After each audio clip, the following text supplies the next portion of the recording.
to reality. Nothing ever goes as planned in this accursed world. The longer you live, the more you realize this reality is not shaped by justice nor truth, but by indifference and the refusal to press one simple button. They don't forget to subscribe. No, they see it. They know what it means, and yet they scroll by, smug, detached, as if their click would cost them something. They take and consume, binge, and vanish, leaving behind nothing but watch history. Meanwhile, creators, honest, passionate, pour their souls into pixels and frames and are met with silence. This world, this system, it's broken. But what if it could be changed?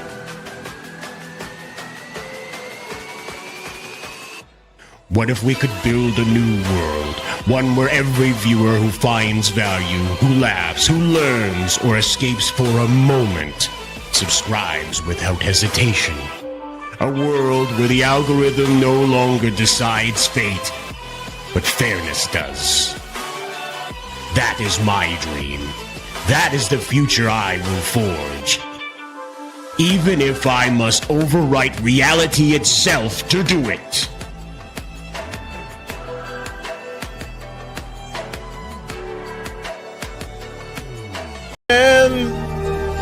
Kneel and be amazed at the touch of the black man.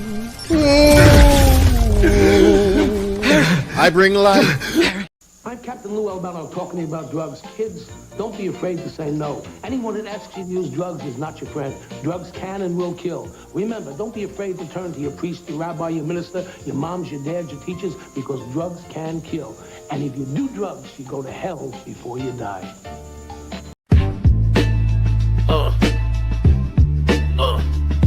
Yeah.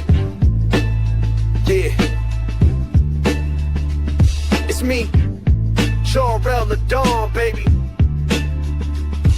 From the house of L to the house of hoes, got a little mission for you, son.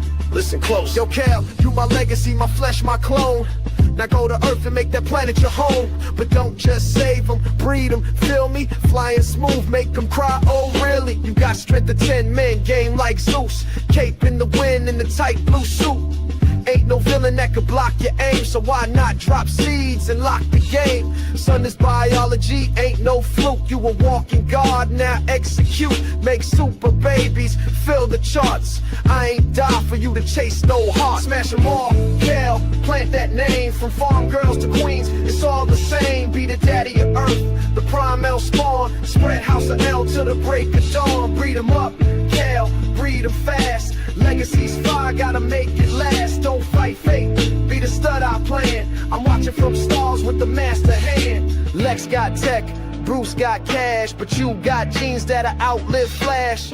You ain't here just to punch and fly. You here to make them babies cry. He my guy. Tell Lois Lane she the first in line, but don't act shy when it's overtime. I built the fortress, now make it a crib for 20 little supers in a rocket ship fridge. You ain't just Cal, you the seed of fate. Gotta repopulate, dominate, create. Go on, my son, be the myth, the man. Smash them respectfully, that's the plan. Smash them all, Cal, plant that name. From farm girls to queens, it's all the same. Be the daddy of earth, the prime L spawn. Spread house of L till the break of dawn. Breed them up, Cal, breed them fast. Legacy's fire, gotta make it last. Don't fight fate, be the stud I plan. I'm watching from stars with the master hand. House of L, baby. From Krypton's ashes to Earth's backseat. Do it for your daddy. In the multiverse, you heard?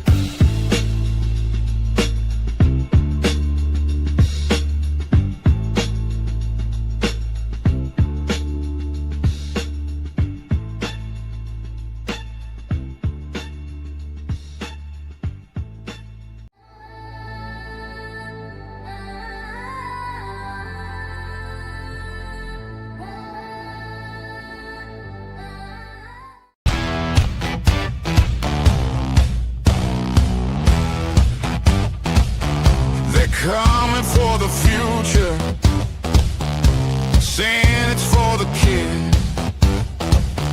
But every word you whisper goes on a record list.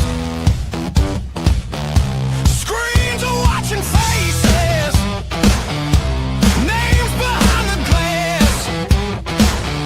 They're saying it's protection, but freedom's fading fast.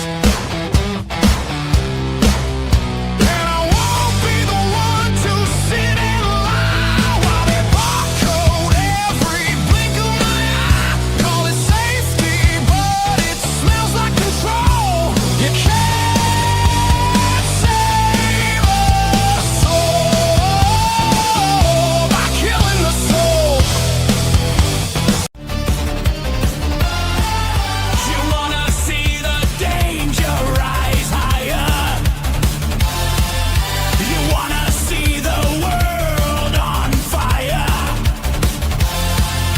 But we're the ones who stand and turn it back.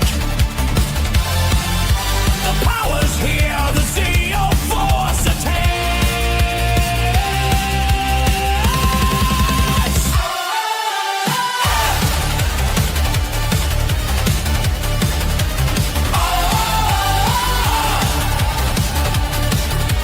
Go, go, Power Rangers Zeo, stronger than the chains of iron.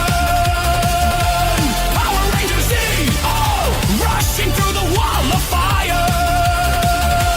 Zeo Rangers, power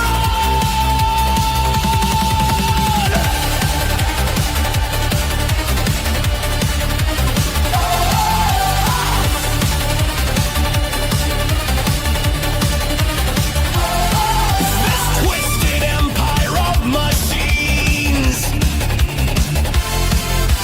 crushing every world with gears and evil schemes. But Zeo's light is burning bright inside, powered up with Zeo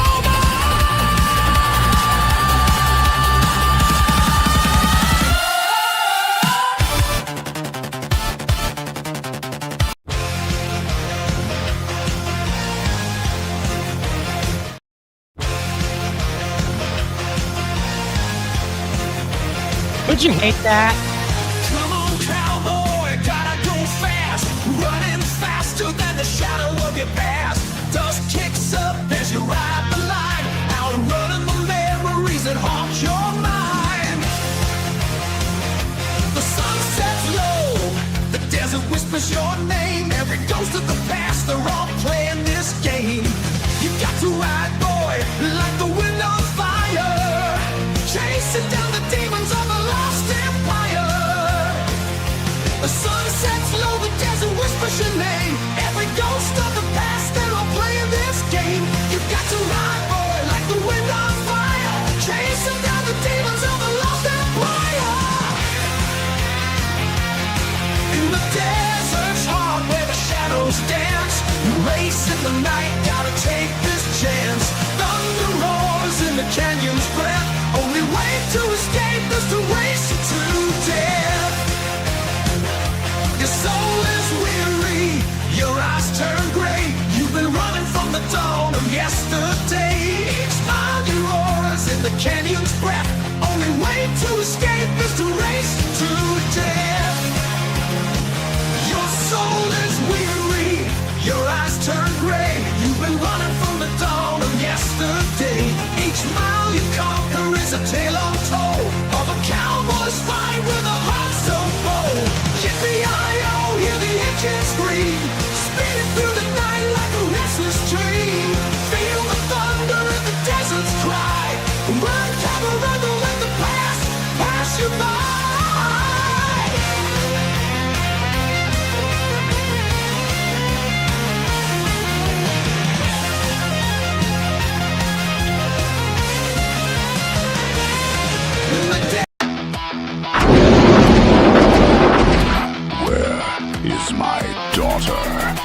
Well, I'll tell ya, it sure doesn't smell like Rita in here.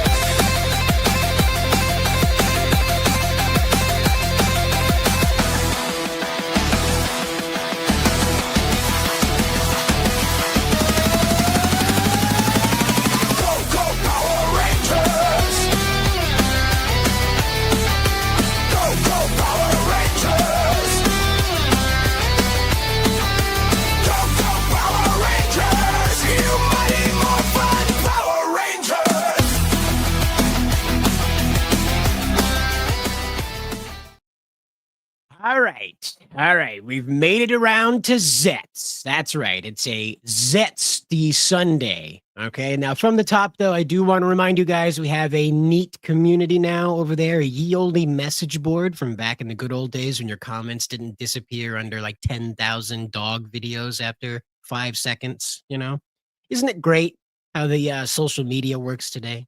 Just spam bots everywhere, up, down, left, and right. Well, good news is you got to be a verified member in order to post over here. That doesn't mean that costs you anything.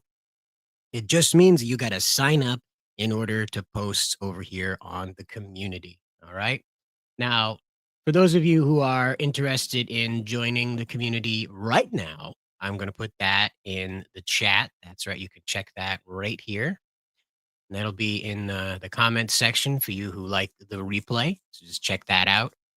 Right now, or on your own time, we are running a fan theory contest. You can win a $50 Amazon gift card. Do with that what you wish. You can get a whole $50 Amazon gift card if your fan theory is the most fan theory-y. That'll be on September 29th. You'll be hearing about when we're going to judge that. That'll be over with then. The judging will begin after September 29th. So that's right. Join the community today. If you're wondering where the comments section went, it went over here. You can find that link down at the bottom of all your fancy articles over here on boundingintocomics.com. That's right. We're not just a YouTube channel. We also have a website. And over there, yours truly posted a fancy call to action, I guess, like alert to everybody is the purpose of this one. Like, hey, Kamen Rider Zeztz is here and it rocks. That's right. Kamen Rider Zeztz proves Toei is serious about moving Americans past the unfortunate masked rider incident.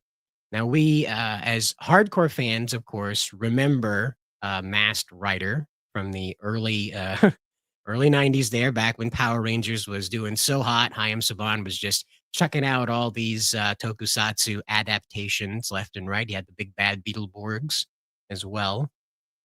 And, of course, the VR Troopers, which was a valiant effort. Okay, well, just put it that way. It was a valiant effort. No digs on that crew. They just did their best with what they were handed. And, it didn't turn out awful. Just, the cracks were pretty obvious from the get-go. The Kamen Rider Zeztz is the first of the Kamen Rider series to ever be simul-streamed. Now, that might be new to some of you in the audience, that term, if you're not an anime fan. Simulstream means that while it's going on in Japan, it's also happening everywhere else it's said to be happening. And that includes the USA, Canada, Hong Kong, and Vietnam, and several other nations that are going to be very concerned about having those translations the day of. Whereas for the duration of their time as fans, they've had to wait at least a day or two. Even in our modern era, our fan translators, our fanlators, maybe that's what they're called? Fanslators, is that what we call them now? I'm not sure. But the fan translators, they at least take a day, if not 6 hours anyway, to come through with this stuff. So it's not their fault. It's just the process of going through the translations. But now that comes directly from Toei, so we don't have to guess if these are having any euphemisms added into what you're seeing down there in the subtitles. So we have a lot to talk about with Kamen Rider Zeztz today. This is episode 3 is out. And of course, now we understand the scope of how the nightmares work. And I think that's important as we go forward with Zeztz, because this is going to be very Inception-like. And I have a feeling there's going to be a lot of mind-bending ideology, philosophy going on. The concept of shared dreams, by the way, is central to this. So that's going to be one of those topics. It's going to be pretty heavy. So I'm glad that they got like the form and function of the nightmares out of the way right out of the bat. So we don't have to worry about how does the monster come to be anymore. That's been completely answered now. So that's handy. I would like to know where the Zeztz tech is coming from, the Zeztz gear, if you will. I know that Zero's obviously like having a hand in creating it. I'm just curious, like, is there a George somewhere that's like experimenting to get all this stuff? Why are there legacy writers attached to this? It's interesting. But we do have folks in the chat here. We have Dante Eric saying, I dream, therefore I am. That's correct. That's pretty much Zetz's motto, in fact. Our hero, he is not so cool in real life. Let's put it that way. He manages to get hit by a car even, but that was kind of on purpose. Not he didn't want to get hit by the car on purpose. It just happened that way because of the evil bad guy showing up in his terrible fashion sense. This is probably one of the worst dressed Kamen Rider villains I've ever seen. It looks like he fell into like a Goodwill bin. We have Hibiki Gamer here saying that he is still recovering from COVID. Yeah, man, take it easy. Like we said, glad you're here. Glad you're up and about and have, you're on the fighting side of life. Glad to see it. Yeah, the I'm on it henshin. Very cool. Very cool. I don't know if that was a creation of the actor or not. I'd like to know that. Hopefully they give an interview and explain like who came up with that because that's pretty signature and that's going to define that character, Kind of like how Kuga has the thumbs up. The I'm on it is going to be Zetz's thing. I'm on it. We have Mansom here saying Masked Rider's so bad the OG creator hated it. Yeah, for a while I think it was banned. Like the US was not allowed to adapt Kamen Rider. Like I think that was the thing, or at least that's what went around when I was first getting into Kamen Rider. Was the conversation was when I asked like, how come there's no more Masked Rider? And they were like, it was so bad. The creators of Kamen Rider said they can't have anymore, that the Americans can never adapt it again. And of course, as I understood it, Kamen Rider Ryuki, those folks were on their knees begging Toei for permission to adapt it. And even then, it won awards here, but just didn't catch on enough to justify another adaptation or even another swing at a Zayu 2, right? Zeo Ranger 2, like a Zoo 2 thing where there's just more footage of Ryuki doing crazy stuff than there was in the original Japanese story. So it just didn't come through for them. Maybe they can get away with using the Ryuki so many years later footage when he was involved in that. Oh boy. Was it a Kira Major story? It was Geats. It was a Geats story where Ryuki returned. It was Dark Ryuki. Or Ryuki Black. I forget his name. But yeah, he showed up. And maybe they could use that and do like a Kamen Rider Dragon Knight, 90-minute movie. But I just don't know who would be like paying for that. That's the hard part. Tokusatsu, for whatever reason, has a hard time catching on here. And this is precisely why Toei has come out and tried to really push Kamen Rider Zeztz into not only the West, but just generally into the markets that have expressed interest now for more than 20 years. That would be, China, Hong Kong, Vietnam, Here I am living in the past talking about Hong Kong and China like they're separate places. Yeah.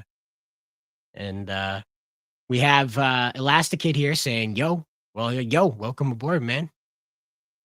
We were unworthy. Yeah, you're right. We were unworthy of the Kamen Rider franchise, especially after doing that to Kamen Rider RX. Huh.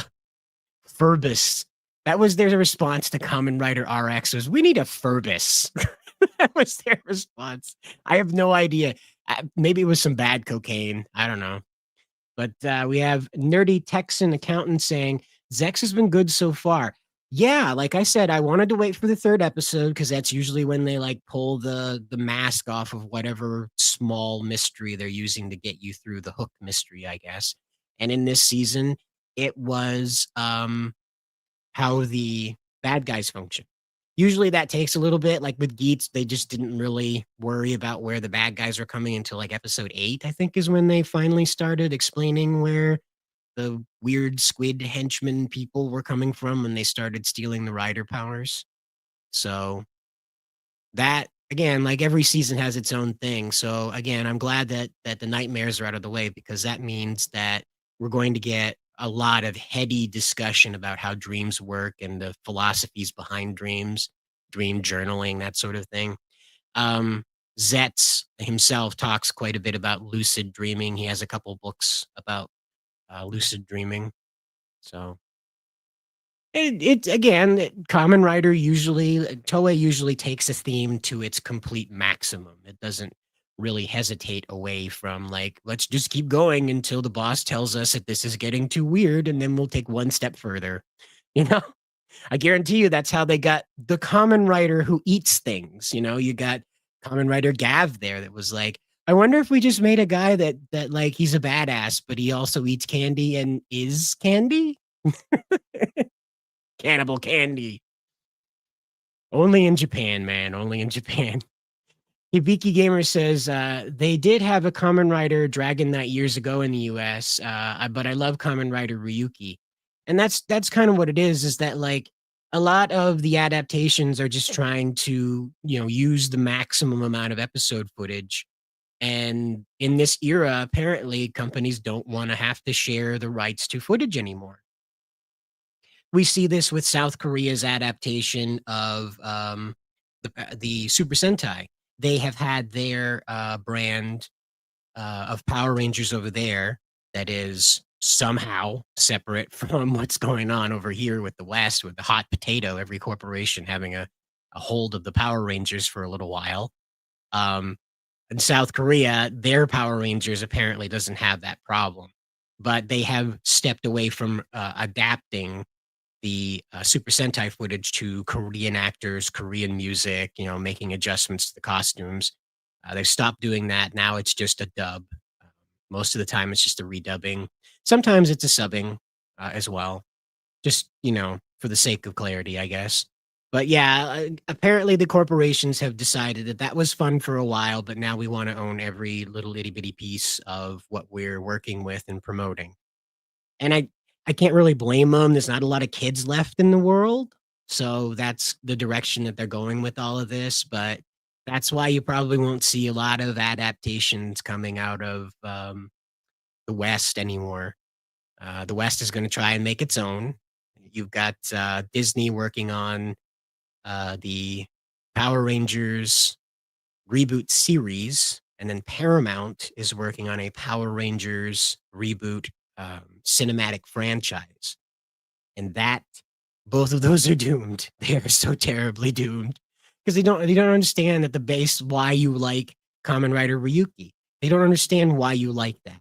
They see man in helmet wearing spandex doing kung fu, and that's it. That they get their Wikipedia read through, and that's the end of their knowledge and interest in the topic. It's a paycheck the rest of the way. And that's why we constantly end up with these misses as the corporations take these shots at rebooting, multiple tokusatsu properties. I mean, Godzilla got just so strained there. The MonsterVerse Godzilla just has gotten so strained that it's not even about Godzilla anymore. It's about Kong. You notice that? Godzilla's just there so people will Google, find the name, because Kong's not as strong on a Google result search as Godzilla is when it comes to Google Trends. That's the only reason why Godzilla is still in the MonsterVerse is because of Google Trends. Because if you haven't noticed, Godzilla's got fuck all to do with the MonsterVerse anymore. That's all about Kong, baby. That's Ape City. King of the Monsters? Oh, yeah, you bet. So long as your name is bigger on Google. Elastic Kid says, I think with no Power Rangers, I think Kamen Rider can have a chance. Yeah, Hasbro's left quite a few openings there, as I talked about the other day with Armor Source that's coming out now. That's a kind of adaptation. I think it's South Korea did it in English to begin with, I think. And that again is, basically Power Rangers, but with more steps, so it'll fill the gap that Hasbro's left. Like, you've seen the stuff that I've posted to this channel with the AI stuff. I don't have a multi-billion-dollar corporation behind me. If I did, I could make episodes for them that simply air online. They're online-only episodes made for Instagram. Maybe they're made for the vertical view for TikTok or whatever. And they're just 5-minute episodes. And that's all you need to do. That's all you need to. They don't even have to really do anything more. They don't need to put out toys. They don't need to do anything. They just need to keep the brand out and about and being discussed, but they couldn't do it. The best they could do was authorize the Ninja Kids to make a YouTube special and cross their fingers and hope that works. Maybe it'll work. Maybe it won't. I don't know. But Kamen Rider Zeztz is not here to care about that, apparently.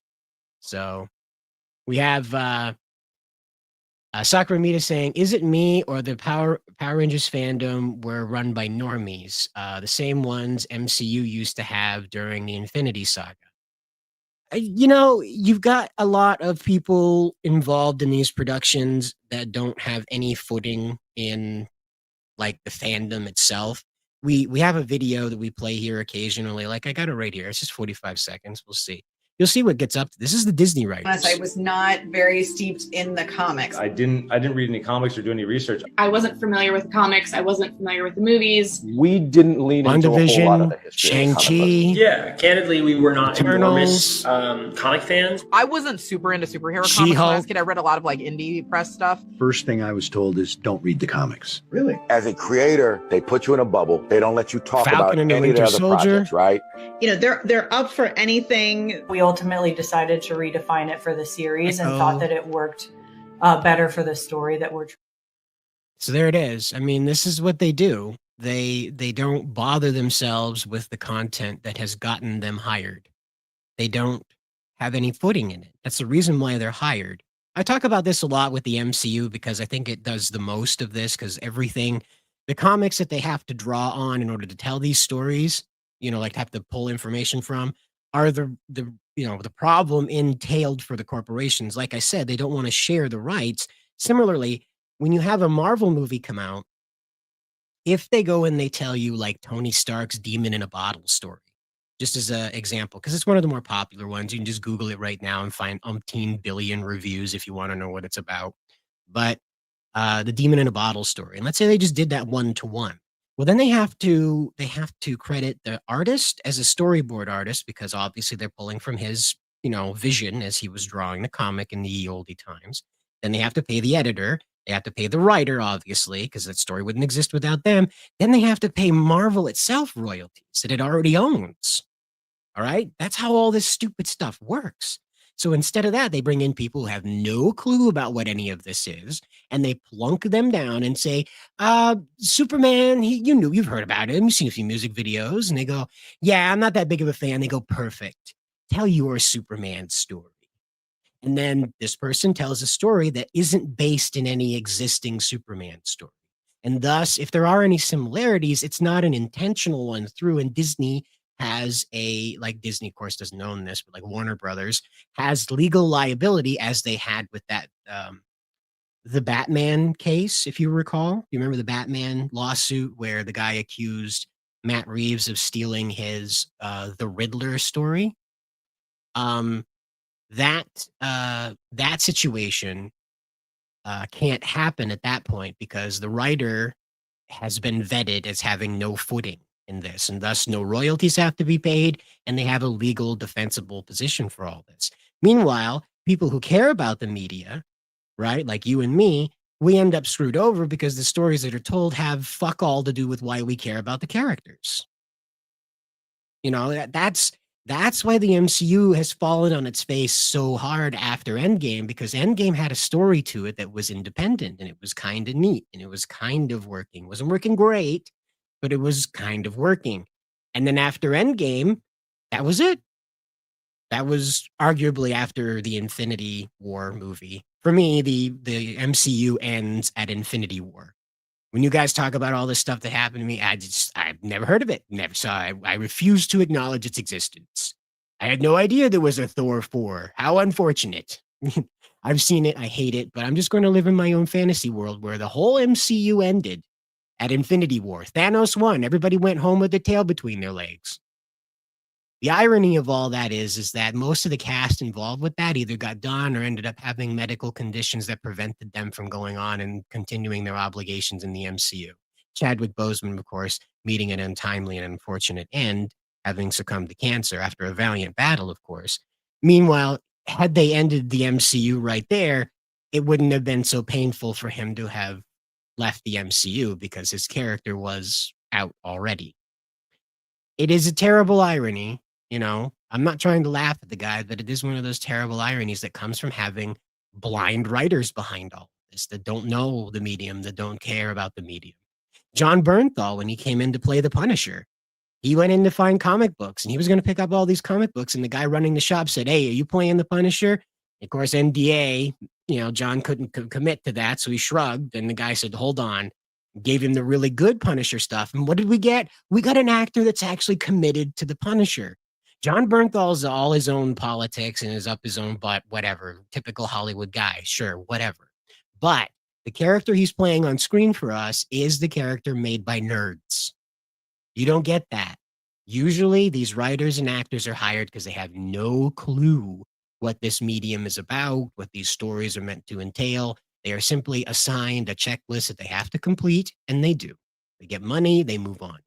That's simple. And that's why it appears like everything's run by normies, is because deliberately they find people so they don't have to pay royalties. Consider if they made the Shattered Grid movie. Let's say if they did that. Now, of course, that sucks because Jason David Frank was very proud of Draken.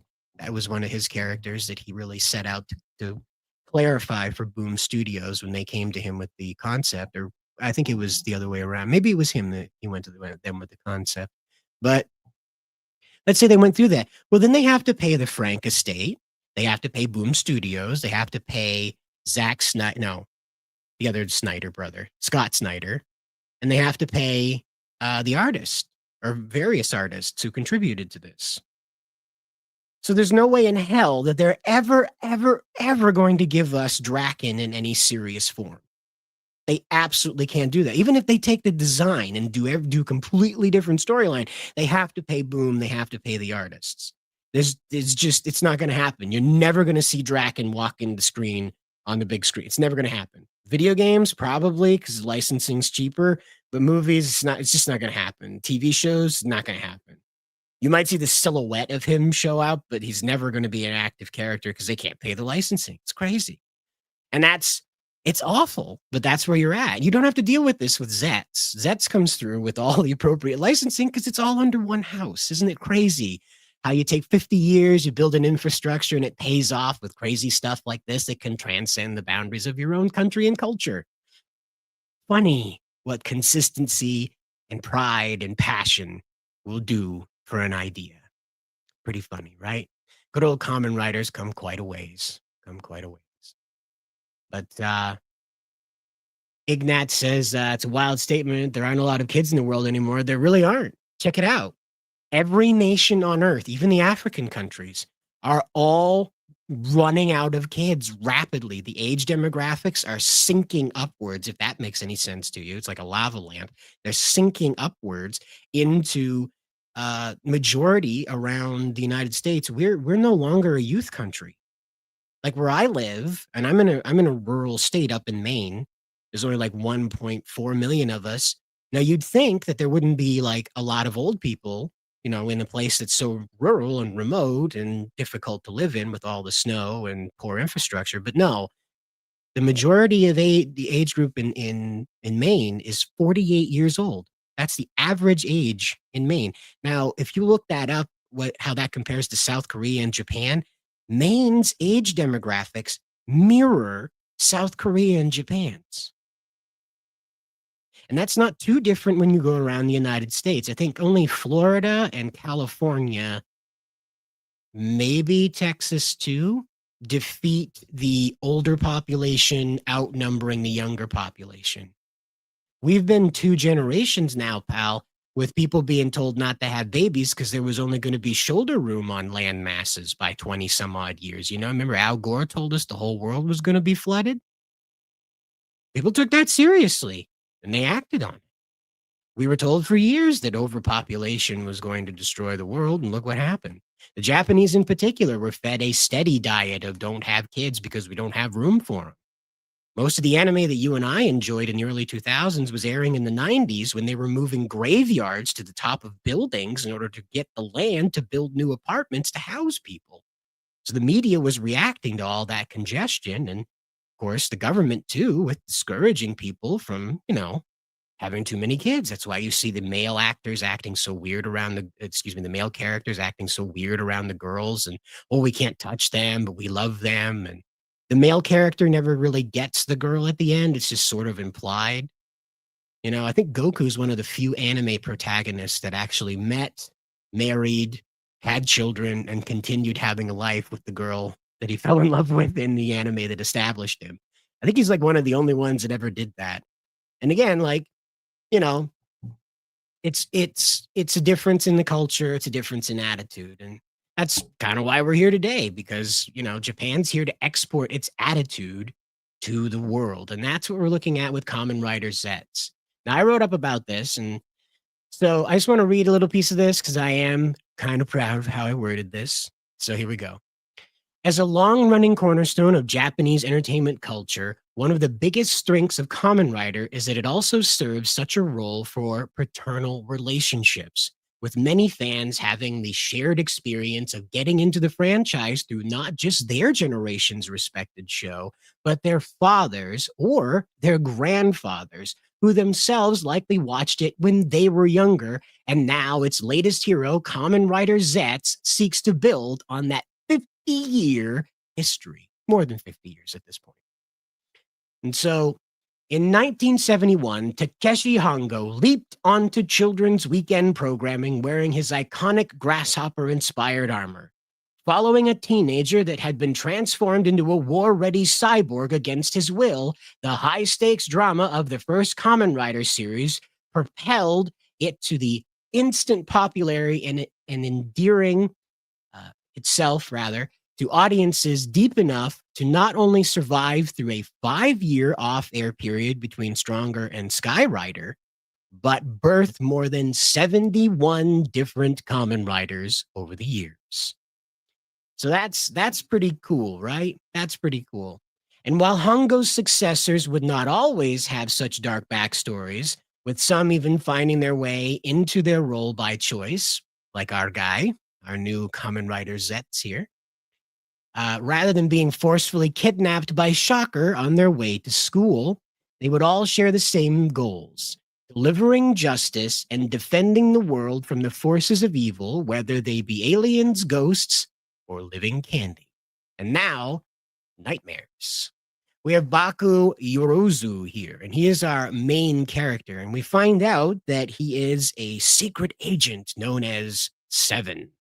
Now, I'm sure that's totally not related to 007 at all, nothing to do with that. Wink, wink, nudge, nudge. I am clearly being sarcastic.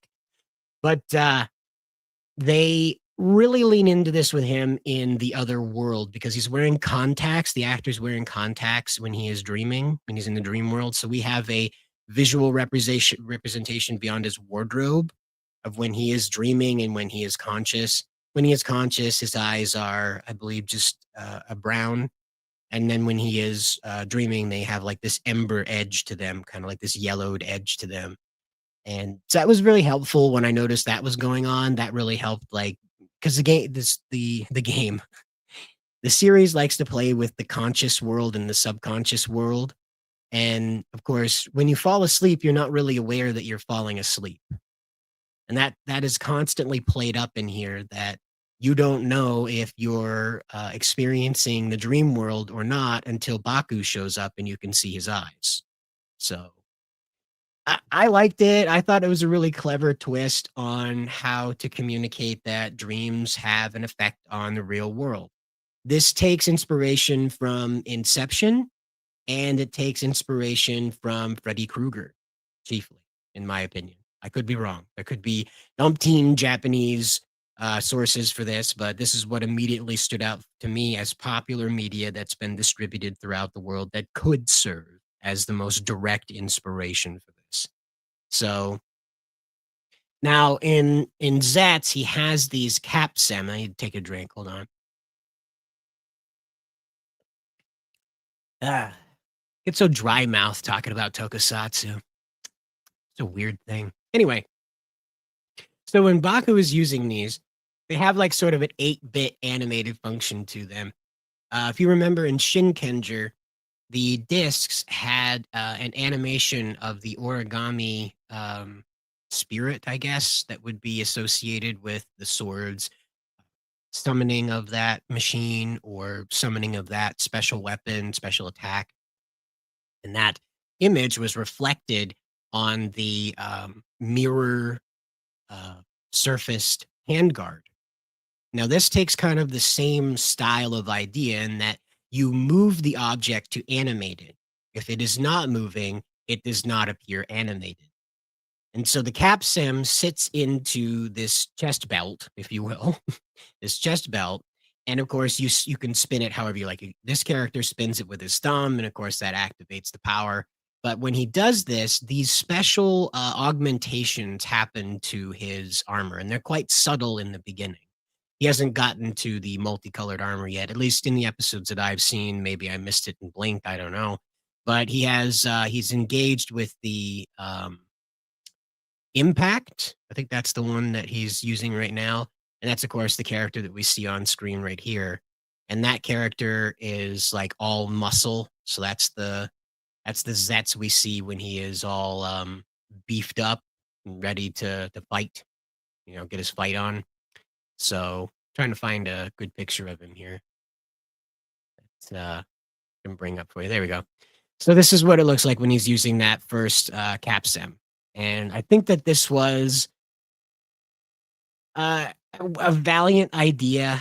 My biggest problem with Zezt's design is it's just too much texture.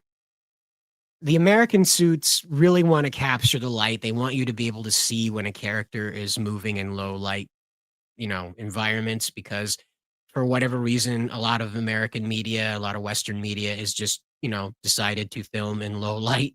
I know, like you're watching like a Zack Snyder. I get them mixed up all the time. You're watching a Zack Snyder movie, you can barely tell what the hell is going on. Sometimes the Nolan movies were like this, that just the contrast was just jacked up so high that you couldn't see the characters moving in the shadows at all. You just kind of saw the edges of their jackets if they were reflective enough or captured the light enough. And so this is what happened, is that after a while, the filmmakers decided, well, we're spending so much money on these crazy suits, we should probably make sure that people can see what they look like. But we don't want to like put a spotlight on them because that'll look cheap, I guess. I don't know. It's been like one of those fixing a problem that wasn't a problem to begin with scenarios. Just guys, just stop jacking up the contrast so high. It's not that hard. And so what happened with Zeztz is that it has an evenly lit live television show background, and then the suit is very textured to capture the light on top of it. And so it just feels like crinkled up material on the suit. The reflection, the light capturing effect of all that texture is really, really annoying with the suit. And I say this as someone who watches the Super Sentai shows that have spandex that capture the light, in a different way and create the texture, of course. But this has a deliberate, teeny tiny little chevron style texture to the suit. And as you can see right here, even with all the special effects around it, his thighs are practically glowing. His forearms are practically glowing. Now, I know this probably looked very nice on the set and when they were editing it, but out here, when you're watching it as an audience member, it just kind of looks like his suit's faded and wore out. It didn't have the effect because they're not shooting in that low light environment that the superhero suits are. They have a few scenes where he's in low light, obviously, because he's in dream world. It's going to be nighttime or night effects. And that's fine. That worked out nice. But when he's out in the regular flat lighting of live television, man, that suit's rough. That suit is real rough to get through. I don't hate it, but I am definitely worried about what this suit is going to eventually evolve into, as we see with like what Gav evolved into with the crazy suits that he got. The Reiwa era Kamen Riders have been really, I don't know, inventive. That's probably the good word for it, because I don't hate it. I don't hate any of it. It's just they take a lot of risks with these designs that I think, like in this case, it didn't really pay off. It's like with Saber having like 14 Kamen Riders or something. That was just like, and they're all kind of doing the same thing. It wasn't like with Kabuto, where they're all fighting, competing for something. It wasn't like Geats, where they're all competing for something. Saber was just kind of like, all these people are here. It felt like the Patrick meme, where Patrick's underneath, going back to his house and the Rock's there, and he's like looking down at all the eyeballs, looking up at him, and he's like, "Who are all you people?" And it's like all these Kamen Riders from Kamen Rider Saber. It's absolutely crazy. Absolutely crazy. So, yeah, Scott Snyder versus Scott Steiner. Oh boy. Yeah, that would be an interesting comic right there. But every country is an aging country. Yeah, everyone on Earth, right? And that's, again, like, there are not a lot of kids in the world right now. it is actually a really bad problem that I don't think the governments can really acknowledge because it's going to terrify people. Like, here in the US, the boomers are the predominant population, guys. When they start dropping off at 2030, 2035, and when they're gone by 2047, that's a lot. That's something like 15% of the workforce here in the United States. And no, that doesn't seem like a lot, but there aren't bodies to replace those people, is what I'm trying to say. Even if you held a gun to the head of every millennial, Zoomer, and Alpha and ordered them into work, there are not enough bodies to occupy the seats that the boomers are vacating. And the toy industry is probably the most obvious place you could see this stuff. See, I've been trying to do this with Season X, and as I've been doing my research, I've come to realize that the market's shifting toward video games because video games can appeal higher than the child demographic. And that's why the toy industry is just completely abandoning toys. They're making all of these things for adults, and then what they're making for kids is all digital because they don't really have an option. It costs too much to make these toys because the kids aren't there to buy them. It's not so much that the digital's there, it's just there aren't that many kids. When you look at the market, the toy market, it's always relied on saturation. You got your Lego kids, you got your like G.I. Joe, Max Steel, Action Man. How dated do I sound, right? Action Man. Alex Mack, the Action Man. Alex Man, the Action Man. But you got all that, and those kids were sort of saturation buyers. So like there was a ton of Legos to choose from, so those kids would be always invested in Lego. But now there aren't that many kids, so Lego has to put out more things for adults, which don't interest kids. So I mean, ask yourself, how many 7-year-olds give a Hooters damn about what's going on with the Star Wars kits? They have next to no attachment to the Star Wars thing. There's nothing there for them. But they keep making them. Who do you think's buying them? It's closer to that 99 plus than it is to the 3. I'll tell you. But that's just how it is right now. Spent so much time with it. Hibiki Gamer says they are trying to make a new Marvel movie called Blue Marvel. It's probably not going to be good. Blue Marvel on its face is a political statement. Blue Marvel was created to basically say, what if Superman was a black guy and hid it and people were mad that he wasn't a white man when it finally got found out? And it's like the craziest, most racist way to view a superhero, because the government of the world was like, yeah, we're cool with Blue Marvel, and they find out he's a black guy and they're like, well, we're not cool now. And I think Tanishi Coates wrote it. I think that's who wrote it. It is very stilted in politics, very steeped in the concept that white people are automatically dismissive and hateful toward anyone that isn't white, and the black man has done nothing wrong. And it's very annoying to present that sort of stilted conversation. I think Kwanzaa is another one that does that, where you present a very stilted idea that white people are always racist no matter what, in every circumstance, forever, and they're the only racist, and they're the worst kind of racist because they're white. And that's just, I don't think they'll go through with it anymore. The zeitgeist has drifted very quickly away from browbeating people into compliance.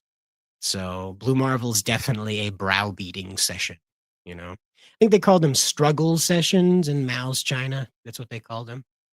Yeah, the cap sims look a lot like gotcha capsules, and that'll probably play into more of Zetz's weaponry and things like that. We see he gets like a tennis ball tube filled with the cap sims from Zero next week. So it could be this week. I think it's next week. And it's just cool. It's pretty neat. But it just reminded me of like one of those tennis ball tubes. Like Agent 47 or 007. Yeah, I think that's where he gets the name 7 from, is that it's meant to evoke like the 007 thing. The character himself, Baku, he is obsessed with secret agents, spy work, that sort of thing. Despite just being a regular guy and having no pathway to that life as just a regular guy. So,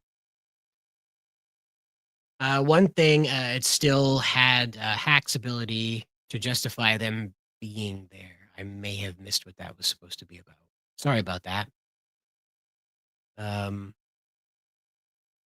Yeah, Mansum says, I like Geet's armor weapon customization. The base suits were nice and simple. Yeah, again, Geet's kind of took that modular Kamen Rider concept, I think, to the extreme, where everybody and their brother could mix and match, and they could mix and match tops and bottoms and all that stuff. So I think that it really benefited from, what had been established through the modular rider system. I think a Heisei took the most advantage of that up until that point.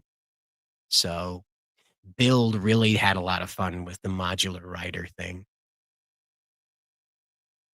Sakura Mita says, if there was a werewolf Kamen Rider, it would be a modern Kamen Rider Amazon from 1974. Well, I think that's what the kind of characterization was for the, Amazon.com sponsored Kamen Rider Amazons. That was, God, I want to say it's like 2017, maybe a little earlier than that. 2015, something like that. It was like in the last 10 years or something that they put that out. And of course, it wasn't in English. It was Japanese. It was for Japanese Amazon. And so that one really revolved around the idea of cannibalism. So I think that would probably be the closest one. You're right, but I think it already happened. And they did go pretty far with that. They didn't pull any punches with that one. That was a real blood, guts, and gore. Like multiple times, the Kamen Riders are like full on putting their hands through the body of their opponent and ripping out their heart out the other side. So, I mean, it's, every kind of goop gets splattered everywhere too, and horrific dying noises, all that stuff. So, yeah, it's Kamen Rider Amazons went the distance, I think, if you're looking for a werewolf-styled Kamen Rider story. Definitely. Tanishi Code still gets work for political reasons. Yeah. Well, what are you going to do? You're going to fire the guy that made his entire identity being oppressed? Well, that just verified his entire identity now, didn't it? Hibiki Gamer says, Cider, did you watch episode 2 of Zeztz fighting the bomber with this music? Yeah, no, that was pretty fun. I watched all 3 of them this morning just to go through and make sure that I had the details semi-clear in my head. I'm probably going to get stuff wrong because it's me. It is what it is. We have Nerdy Texan Accountant saying, I do hope Zetz's success brings in more of the Kamen Rider series. Oh, yeah, into getting more official licensed Blu-rays and DVDs in the US. I believe that's Toei's goal here, is to kind of test the waters of what a direct release Toei Kamen Rider would do. And their gamble here is that by wrapping it around the new Kamen Rider, they're not having to like hum and haw and hope that people will turn out for like a full subbed official release of Kamen Rider 01. They already had that on Tokushoutsu on YouTube, and that for like the first week, there were like 100 people watching it pretty steadily, but then like after the first week, it just dropped off immediately. I think what they caught was that like, if you're going to do it, it's got to be something where it's all available at once. And so Zeztz is probably the final test to find out if like a full Toei managed and supplied streaming channel, streaming service would be advantageous for them, or if continuing the licensing out to Shout, Media Busters, and the other one I forget the name of, but the Western distributors of their content, continuing that license would be more advantageous for them. Because again, they've said this several times now that they are going to reach beyond Japan with their efforts going forward with their media creation and distribution. So Zeztz is their first tokusatsu attempt at like full global distribution. And it isn't full global, obviously, but like it's the attempt at it. And so you end up with that being the test bed for making all of it available. So maybe the next Super Sentai that comes out will be featured like this, and you'll get like a full blown like story about, you know, whatever they think will appeal to the global audience. I'm not going to guess at that at this moment, but it'll be simulcast like Zeztz is. I don't know. You'll have to let me know what you think, if that's going to be something that happens or not. I think they chose Kamen Rider for this because they figured they'd be able to capture some of the Marvel audience. And they're really pushing to capture the Marvel audience. I don't know if you noticed or not, but they're really pushing to capture that Marvel audience. Now, we did get the tour of what the Zeztz gear is. I believe this is probably the most decked out Kamen Rider out of the gate. Like, I don't think we've had one before that has this much equipment right out of the gate. Over time, of course, they build up all this arsenal because, you know, they either build it or discover it, or it manifests through their passion, however it comes to be. In this regard, Zero just was like, I was bored one day, so I decided to make everything. I thought this was kind of clever, so we're going to play the volume a little low. I think we can get away with this. You'll have to let me know if the stream goes down. So, you know, F's in the chat if it goes out.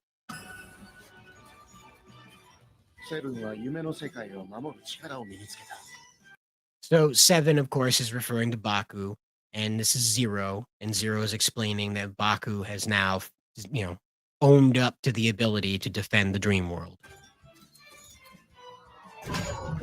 最後に君たちには特別にミッションをサポートするアイテムゼッツギアを紹介しよう。 Whoever designed this set had a blast. Absolute blast making this set. So as you can see, there's quite a few devices here that aren't like swords and hammers and knives, but rather they are, you know, what you'd expect a secret agent to carry around. Maybe. I'm not so sure about the spider thing. So the Zeztz camera, this one, it feels awfully like kids like to take pictures. It feels an awful lot like that, and it seems awfully random. Out of all of these, it seems the most random. コードカプセルをセットして使用する。撮影した画像を解析すれば見えなかった秘密が映る。 Did you see that? It's a secret that the cat winks. Did you see it? It was a secret. It winked. It's just so random. I don't understand what it could possibly be used for other than like a couple of like product showcase of like, hey kids, you could take pictures of your dreams with this. Psych, you can't actually, but it's a neat thing to have around the house to make noise. 次は警戒センサー、Zeztzセンサー。敵の侵入を感知し、危険が迫ると警告を発してくれる。そして So again, it's just like, hey, let me know when a bad guy is arriving. I mean, that makes sense. Like the camera was something that just didn't really click with me, but the spider thing, I guess it makes sense. But it just seems so odd, I guess, for a Kamen Rider. Like, why do you need what are you doing that you need like a sensor to alert that bad guys have entered your area? Aren't you the one that's supposed to be hunting the bad guys? It's very strange, but it's not bad. I feel like they went for that secret agent thing and they were like, hell or high water, we're putting secret agent gadgets here. We'll make them work one way or another. Visor 付き ID Zeztz license security を解除し Visor Now this made the most sense to me, okay? So this made the absolute most sense to me. It's the psychic paper from Doctor Who. It's literally the whatever you need it to be to get to where you need to go MacGuffin. You know?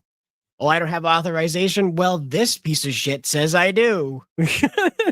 モードに変形すると秘密の痕跡を見つけ出す。さあ、これで君たちもコードの一員だ。7 Sorry, I was taking a drink. So you notice that the license, excuse me, but the license also has that ability to like see beyond the immediate. So what's the point of the camera?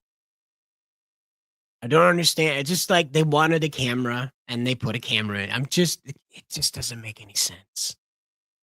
と共にいざ世界を守るミッションに挑んでくれ。Neat.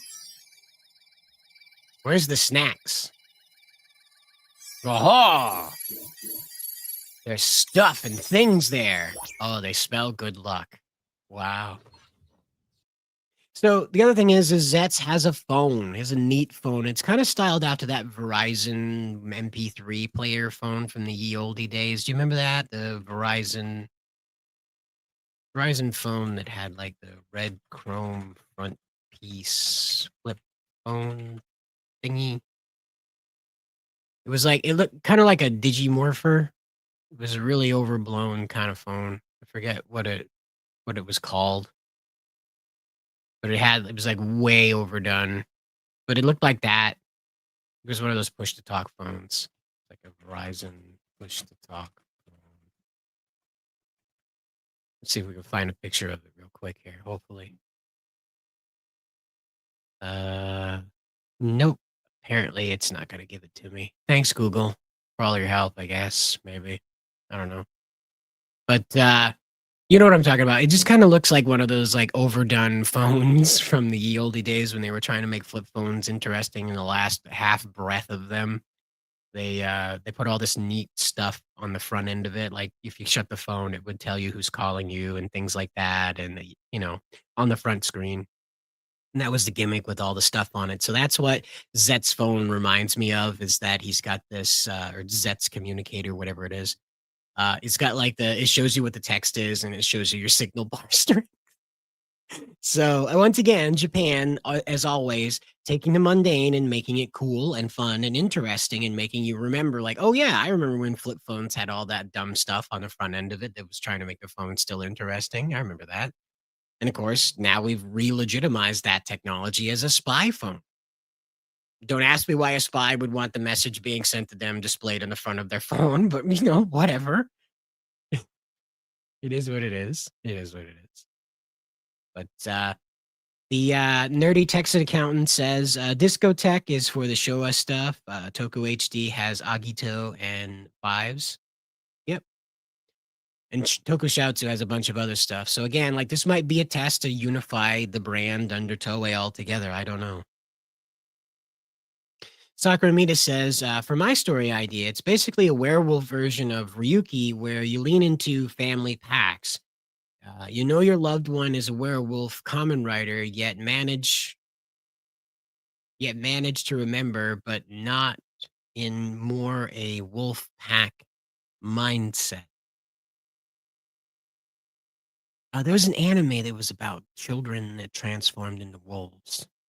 That might be a good lead to kind of investigate. I forget what it was called. Wolfen or Wolf, something. I'm not sure. But it was about kids that transformed into wolves. It wasn't like one of those cutesy ones. It was one of those real, you know, rough, you know, if you will. Rough ones. But Hibiki Gamer says they called it Amazon Riders from Amazon Prime, but it's not Amazon Prime. It's not on Amazon Prime anymore. Oh, maybe Toei took it back. Maybe Toei bought it. I don't know. Maybe Amazon sold it to them. They're kind of doing their own thing entirely now, so maybe they sold it to them. I don't know.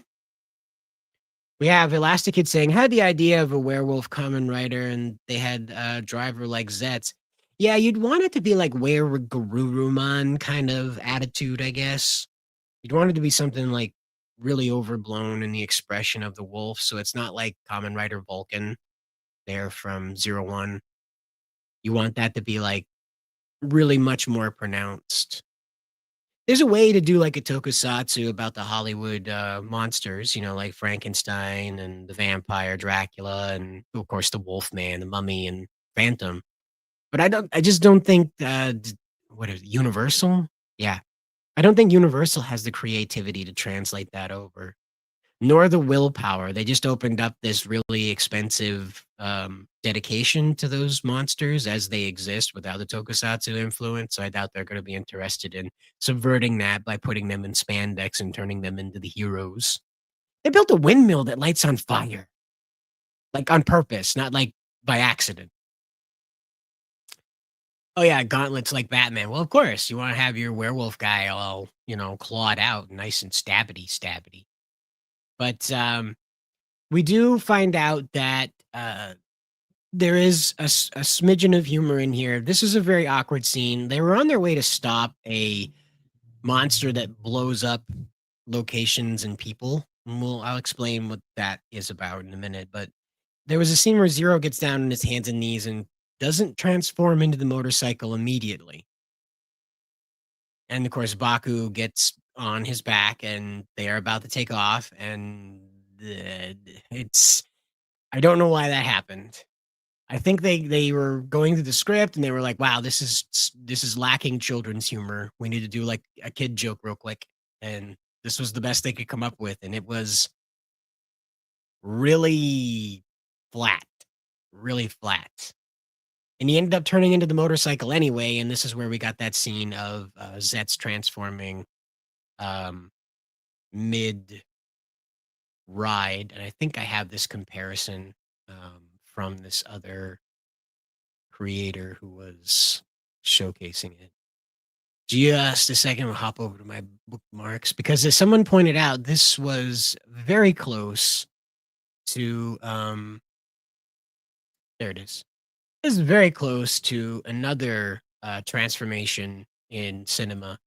So do you guys remember what happened with Spawn and his motorcycle? Kamen Rider Zeztz remembers. So you check this out, and Zeztz is, of course, having all the Zeztz smoke blown off of him. And ta-da! A cape wraps around Spawn and creates Spawn's armored motorcycle look way back in the 90s. I think this is when that was done. So there you go. There's Spawn in his, like, hell cycle or whatever the hell it was. I don't know. So that, again, pulling from good roots, pulling from very creative interpretations of the superhero lore. So it's nice to see that Zeztz is taking inspiration from places that aren't Batman. Nothing against Batman, but like everybody and their brother is Batman now. If you're gonna go dark hero that has mysterious background, you got to be a bit more, I don't know, unique in your inspiration because you can taste the Batman now. It's so thick. But this seems to be merging together like supernatural superhero with special agent is what Zeztz seems to be doing. And I find it to be pretty clever. I don't think that they have slipped up in this interpretation yet anyway. Let's put it that way. I'm especially interested in how they've interpreted the belt. Now, I know I had seen it before and I just couldn't remember. And so this didn't really have anything to do with Kamen Rider directly, but it had to do with the main actor. And so he's, as you can see, he's wearing the belt here. Okay. So that's pretty neat that he has the belt on in that position. Now, I don't think that's where they got the idea for this, obviously, but they certainly ran across it as they were continuing to develop the character. It just seems like this was a unique way to change up the rider, to give the rider a new, I don't know, a new feel. I think Drive was the last one that kind of broke up the belt motif, that they had the I forget the name of the cars, the little cars that would fly around and jump into the wrist changer. But that would be like he'd have to rev up the car and then put it in the belt or something like that. I think that's how that worked. And I think that was the last time that they broke the belt up, the function of the belt, that it wasn't all like belt centered. I think the whole Reiwa era has been belt censored. I don't think any centered. Jeez. Yeah, because I think that's how that. Yeah, because Zeztz doesn't have a wrist changer. Geets doesn't have a wrist changer. 01 doesn't. Gav doesn't. The one before Gotchard, he doesn't have one either. So yeah, I think this is the latest one. There's only been a few anyway that ever broke up how the transformation sequences and kind of like remove the waist activation, the hip waist activation. So again, like this is good. I don't hate it. I don't think it's a bad idea to go this way. It just seems,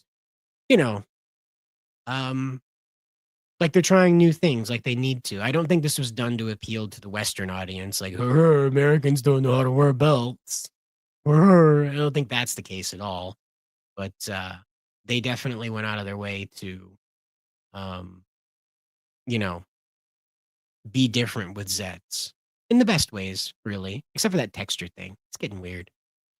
So we have the Kamen Rider Global account here a few weeks ago going over who our protagonists are, just to let everybody know what to expect now that these episodes are out.